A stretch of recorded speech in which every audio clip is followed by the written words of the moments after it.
In many ways, it's harder to create a third-person game than a first-person game because your character is on screen at all times, and there's an expectation that they'll navigate the world and react realistically. Here's how we're approaching this in Hellblade.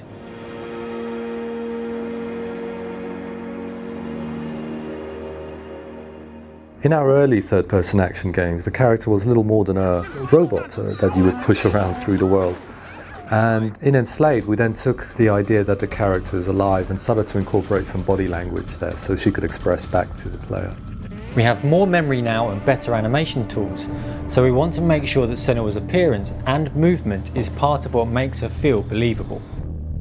Now, we already had Senua moving around the world in a basic fashion, but we kept wanting to add more layers, like what would she look like when she was frightened, when she's wading through water, when she's wounded, and the list just kept growing and growing. But we only have 2 animators on the project and they have to cover all of Senua and all of the enemies, so this was a problem that needed solving.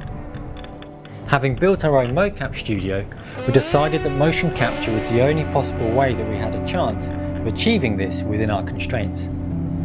As we had never used mocap before for gameplay animations, we had to test that this would work. And as there was no fallback, the only other option would be to severely limit what Senua was capable of. We started with the basics, standing, walking, running, jogging, in all directions. How do you make that feel responsive and look good with motion capture?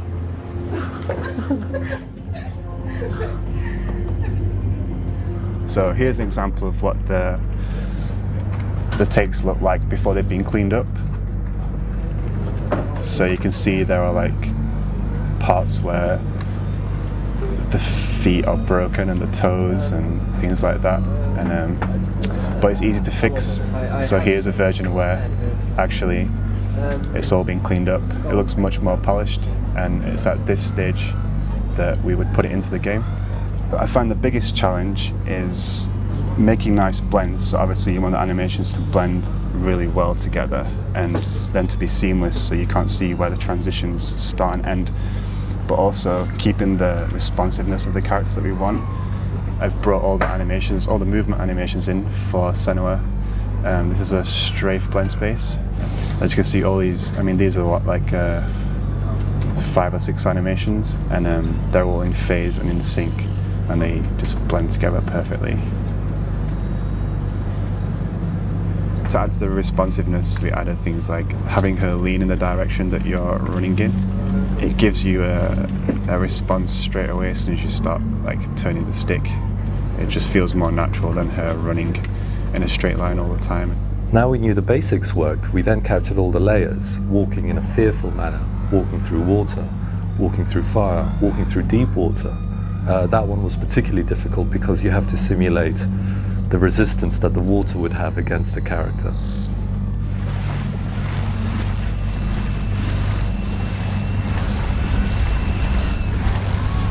So the biggest issue with looping animations is that after a while they just look like looping animations.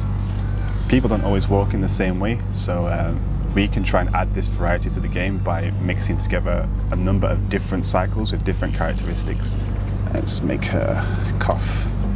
Okay, so here we're trying to simulate her walking through smoke, and I've added 3 looping animations which it decides to play at random intervals.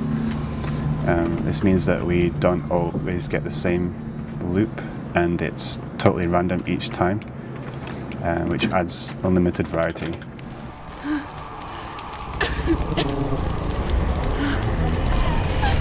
We also captured all of our one-off interactions, such as opening doors or traversing parts of the environment, such as narrow ledges or precarious beams.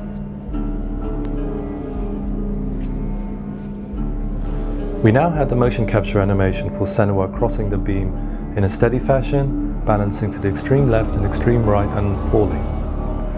So code and design can now take this and vary the amount that she would naturally sway, ultimately leading to her falling. And in game, you would have to compensate for the swaying using the left sticks to get her across safely.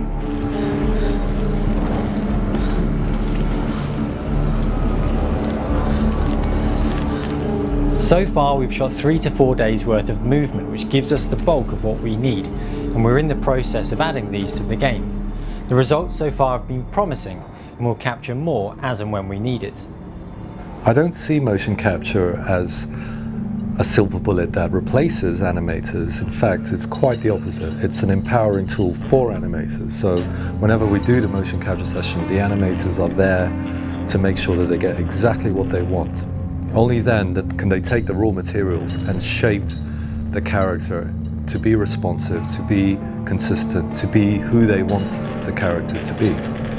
In the same way that an illustrator would take a live model or photo reference to create their vision of what they want that illustration to be. The end result is that animators like Chris can spend less time on the basics and the mundane and focus their attention on making the character feel responsive, natural and full of character.